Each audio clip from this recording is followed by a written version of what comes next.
모든 것이 하나님께로서 났으며 그가 그리스도로 말미암아 우리를 자기와 화목하게 하시고 또 우리에게 화목하게 하는 직분을 주셨으니 곧 하나님께서 그리스도 예수 안에 계시사 세상을 자기와 화목하게 하시며 그들의 죄를 그들에게 돌리지 아니하시고 화목하게 하는 말씀을 우리에게 부탁하셨느니라.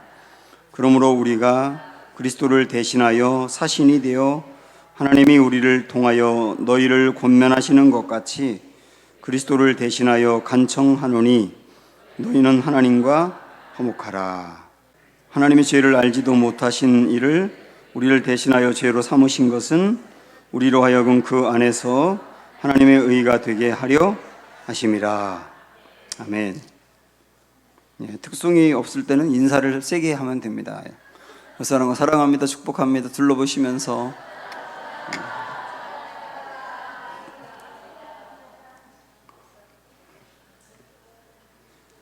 자, 지금 읽은 말씀 다시 한번 우리 18절부터 보면요, 모든 것이 하나님께로서 났으며 그가 그리스도로 말미암아 우리를 자기와 화목하게 하시고 또 우리에게 화목하게 하는 직분을 주셨다 그랬어요. 그러니까 우리를 하나님과 화목하게 하시고 예수님을 통하여 원수되었던 관계를 회복하시며 화목하게 하시고 그것으로 끝낸 게 아니라 화목하게 된 사람들에게 직분을 주셨답니다. 그 직분은 화목하게 하게 하는 직분이에요. 그러니까 다른 사람들도 하나님과 화목하게 하는 직분, 그거를 화목하게 된 사람에게는 다 부어주셨다 그 얘기예요. 그러면 그 다음 19절에서 곧 하나님께서 그리스도 안에 계시사 세상을 자기와 화목하게 하시며 그들의 죄를 그들에게 돌리지 아니하시고 화목하게 하는 말씀을 우리에게 부탁하셨느니라. 그러니까 화목하게 하는 말씀이 있어요.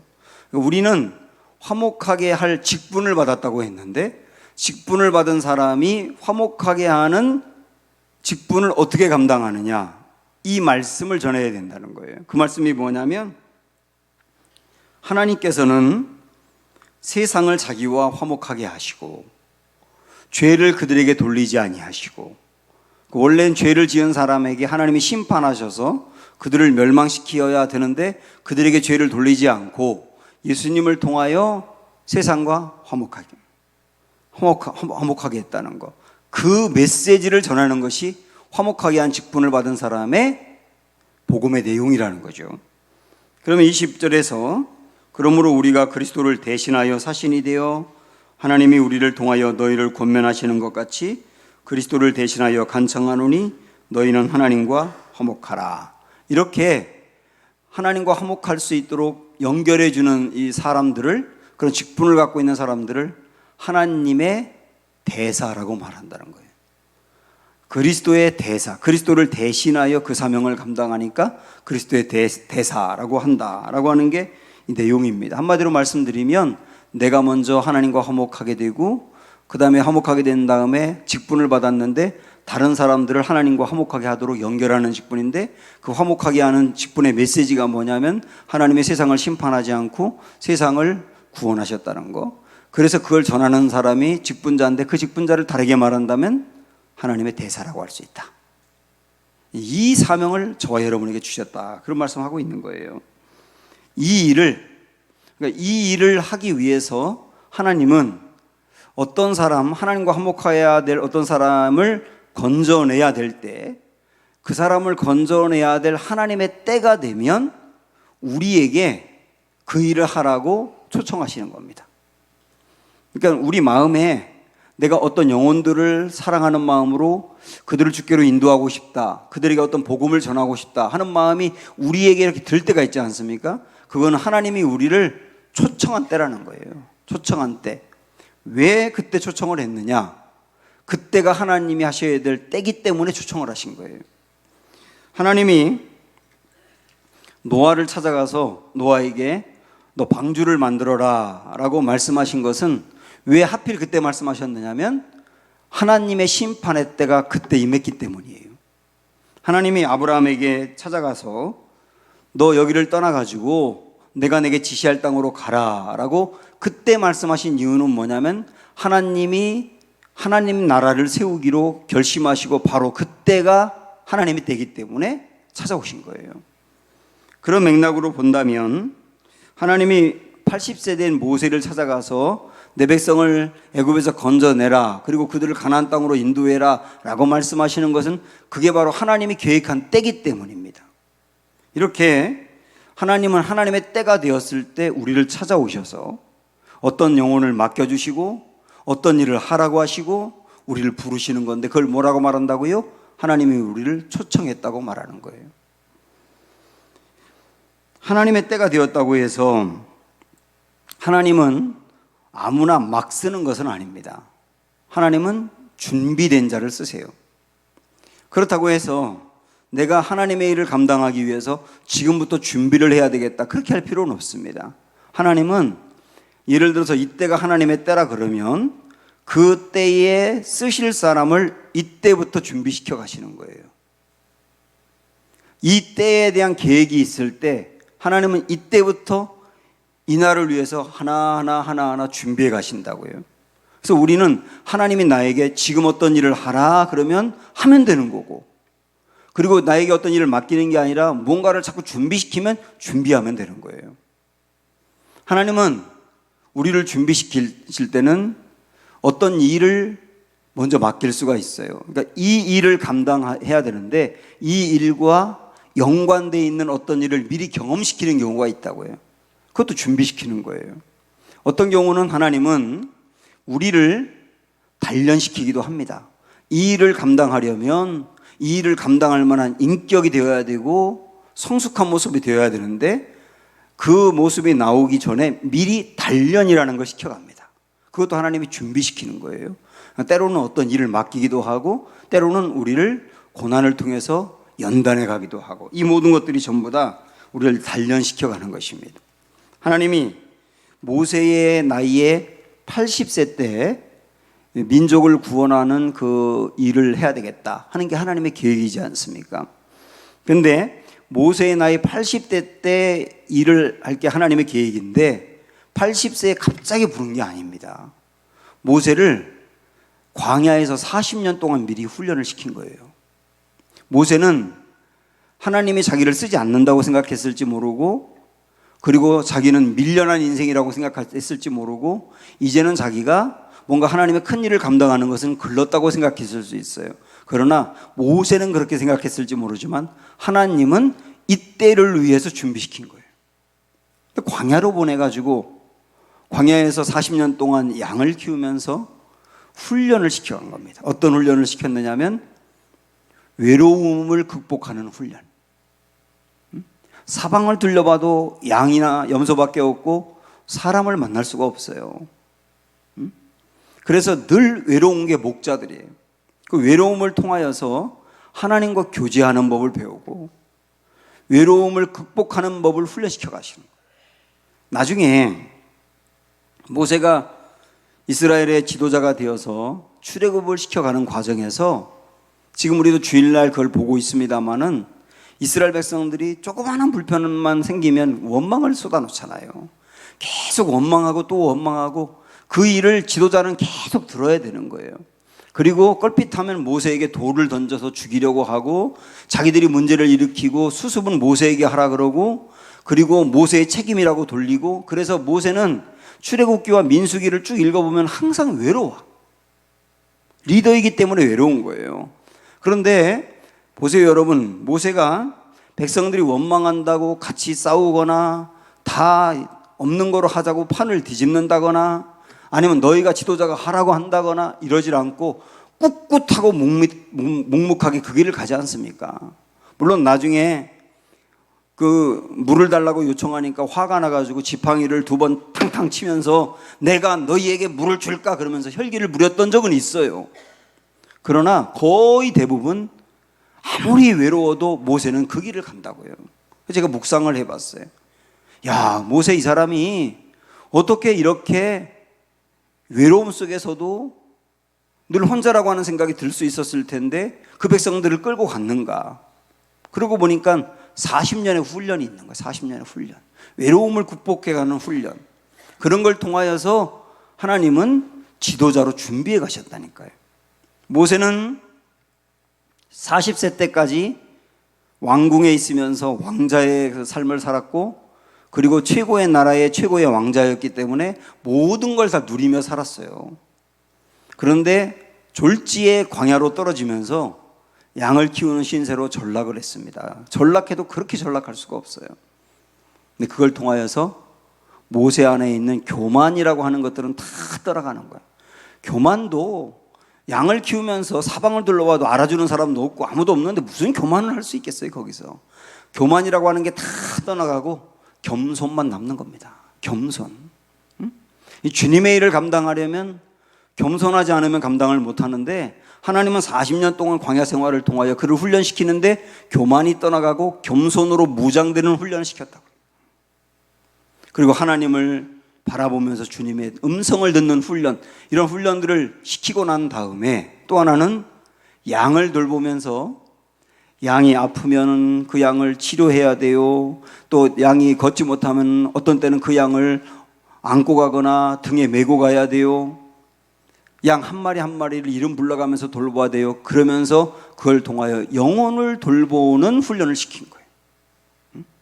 왕궁에 있을 때 40년 동안은 늘 대우만 받았고 그러기 때문에 그런 모습으로는 이스라엘 백성들을 이끌고 가나안 땅까지 가는 건 불가능한데, 양들을 길러내면서 한 영혼 한 영혼을 사랑하는 마음, 한 영혼 한 영혼을 소중히 여기는 그 마음이 훈련이 된 거라고.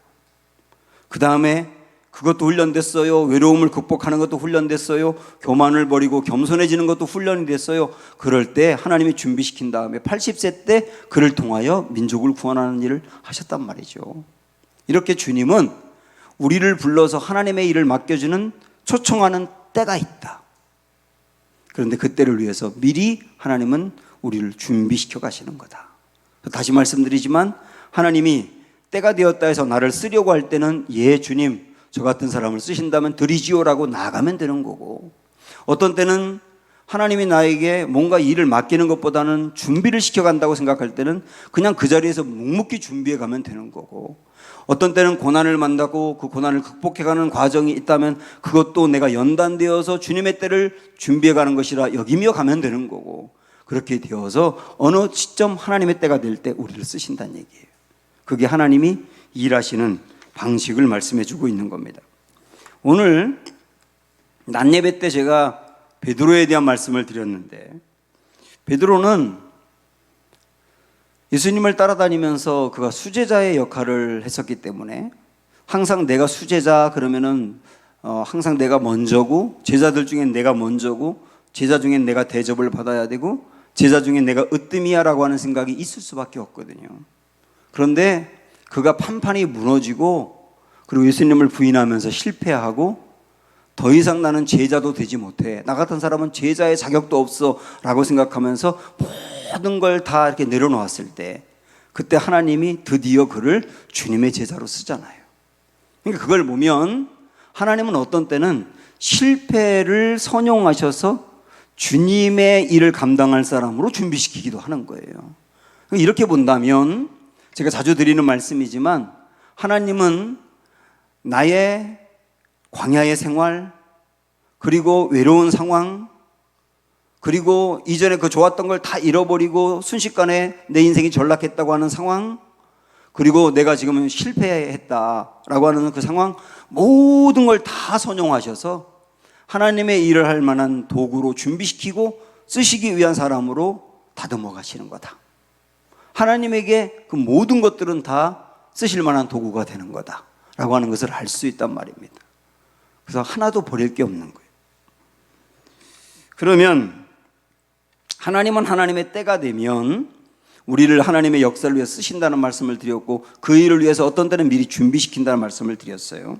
그러면 하나님이 우리를 초청하는 것, 이 일을 하라고 나를 부르시는구나 하고 초청하는 것을 어떻게 알 수가 있느냐? 그것도 중요하지 않습니까?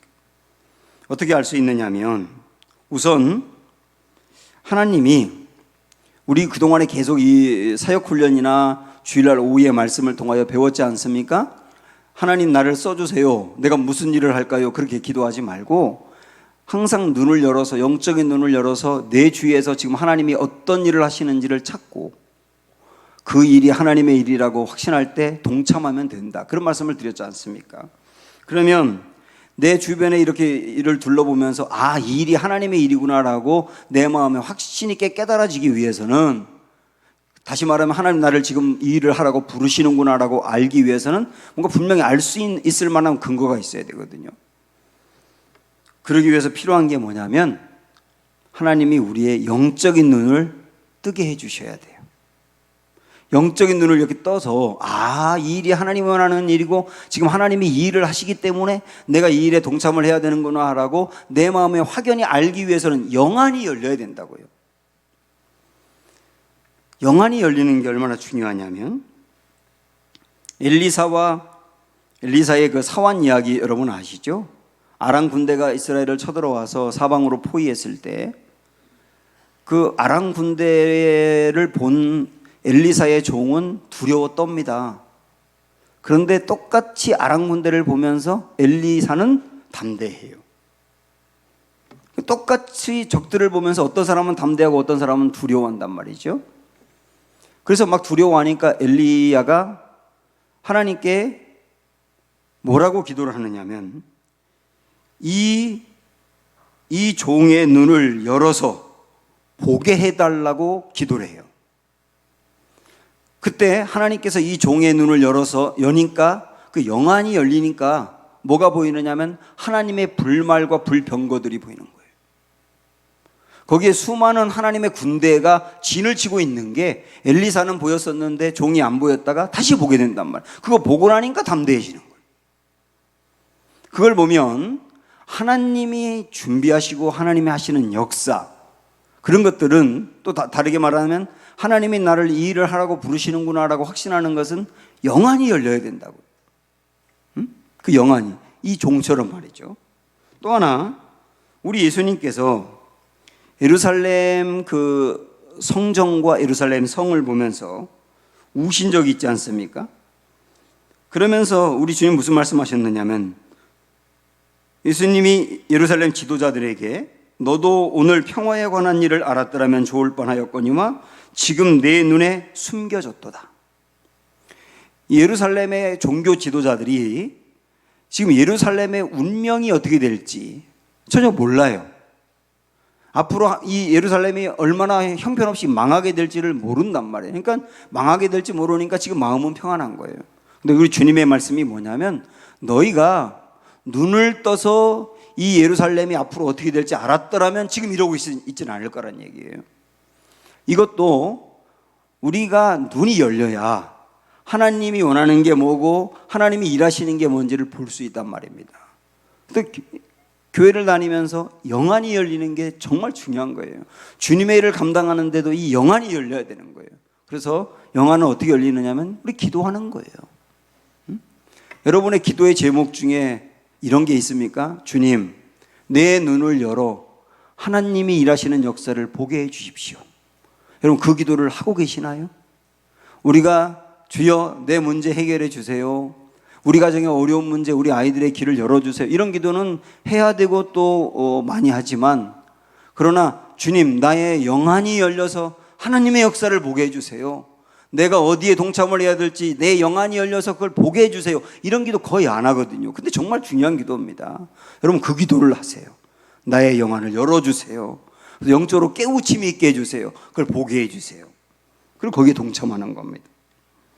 그리고 또 하나는 이제 하나님이 하기 원하는 일을 찾는 것, 그리고 우리가 무슨 일을 해야 될까 할 때 한번 이 교회의 얘기를 한번 들어보세요.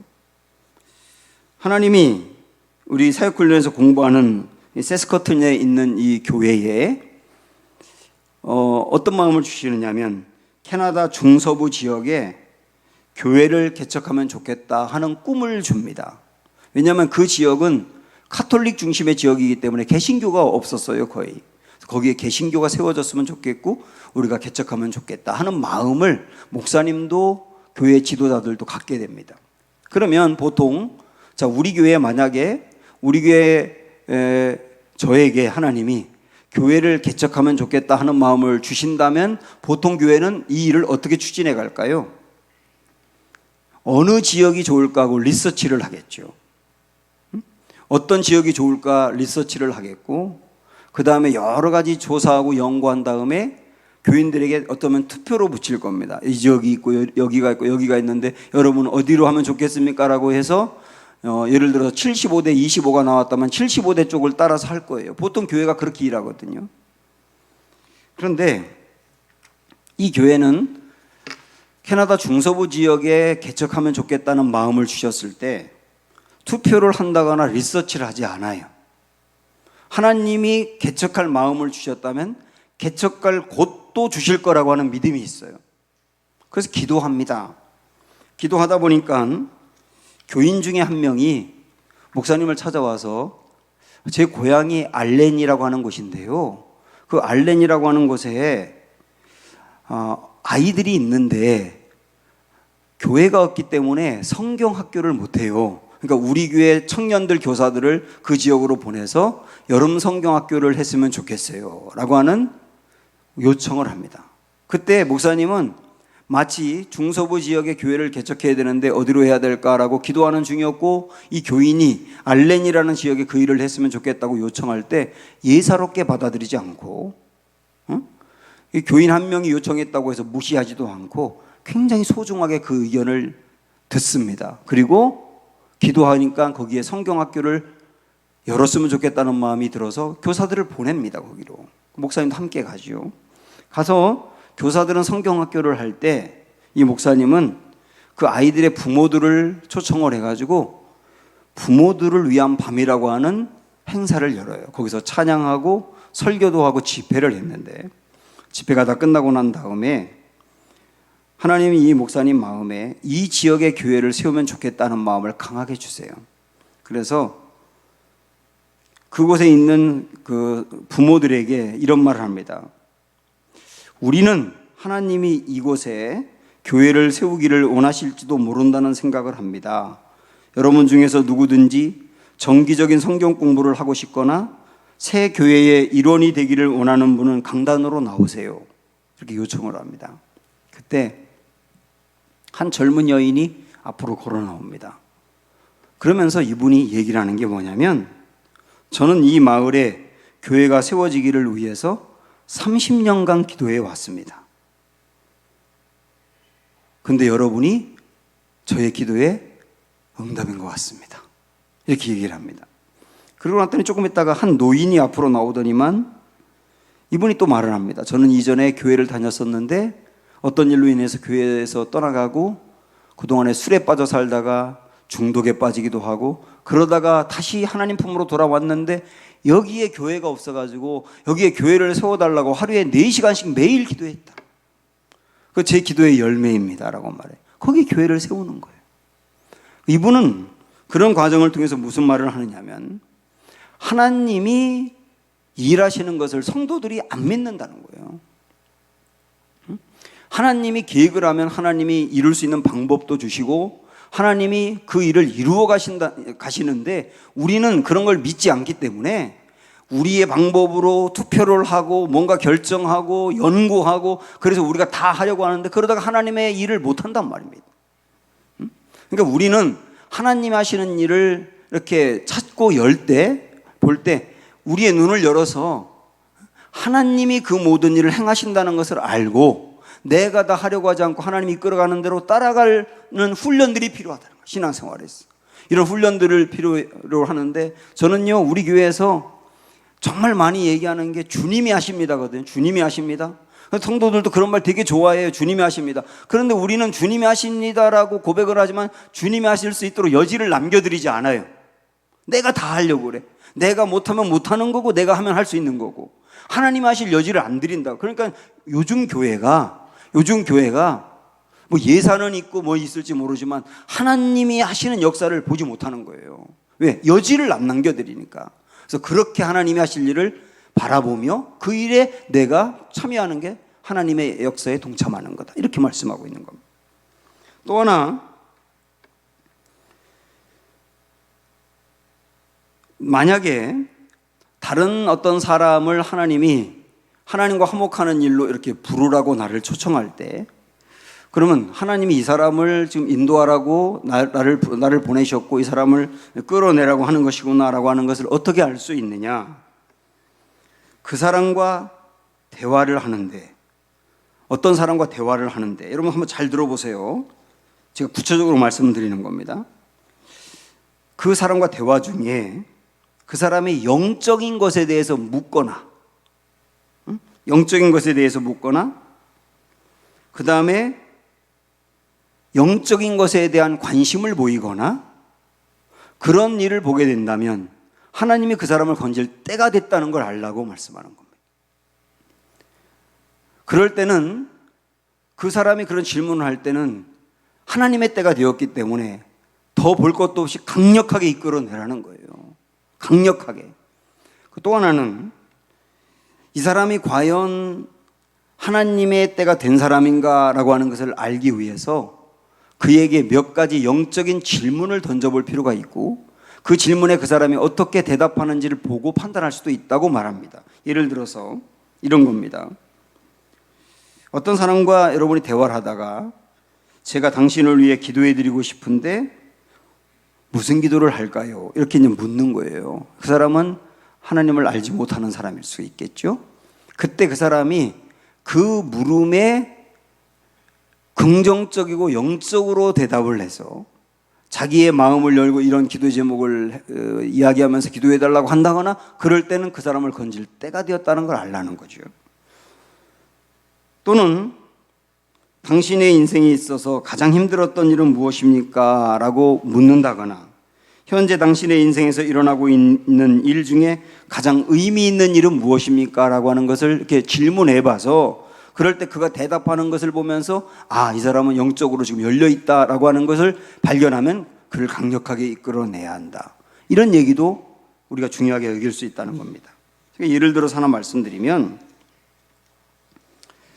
제가 이전 교회에 있을 때 병원에 이제 입원한 환자 중에 한 명을 어떤 장로님과 함께 이렇게 전도한 적이 있어요.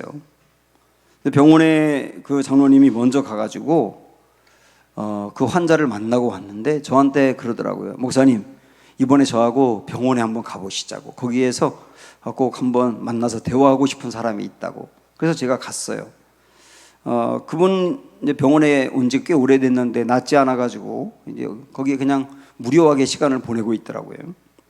그래서 처음 그분과 만나서 이런저런 이야기를 하는데 뭐 경제에 대한 이야기, 뭐 또 그분이 사업하니까 뭐 사업이 얼마나 어려운지 뭐 그런 이야기, 그 다음에 뭐 자녀들에 대한 이야기, 뭐 이런 얘기를 그냥 일상적인 얘기를 이렇게 하다가 시간도 많이 가고 해가지고 제가 그랬어요.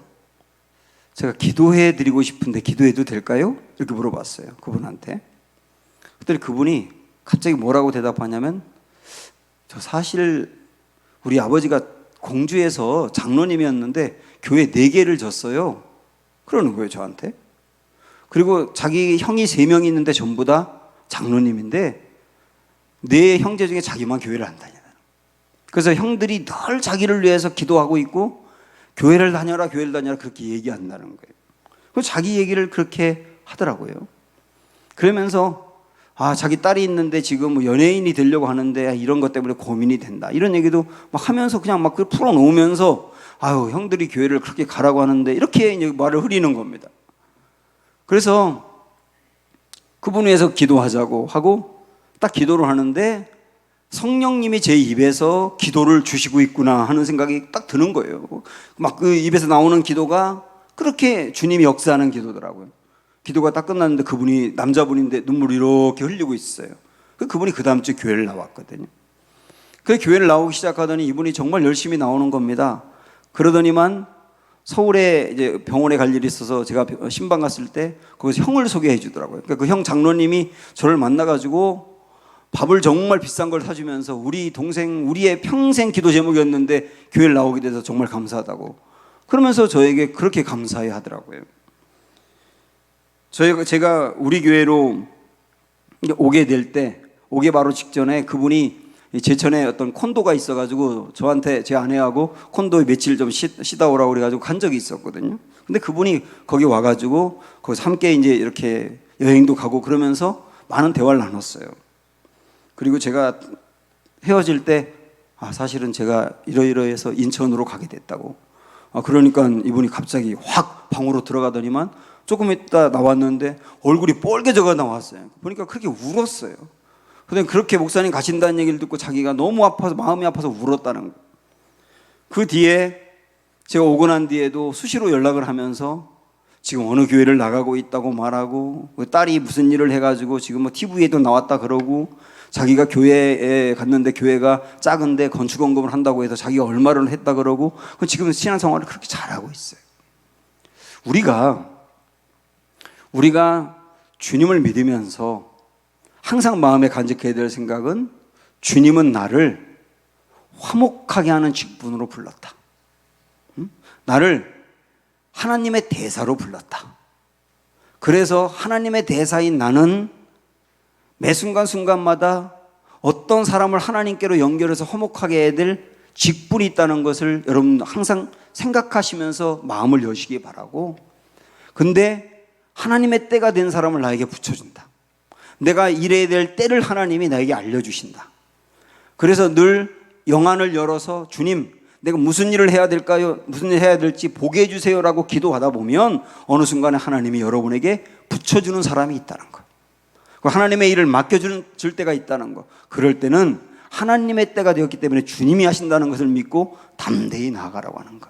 그런 일을 통하여서 하나님이 일하신다는 것. 그것을 우리 마음에 새기며 하나님 앞에 그렇게 쓰임받고 하나님의 초청에 응하는 은혜가 있기를 축원합니다. 함께 우리 찬양합니다. 우리를 사용하소서.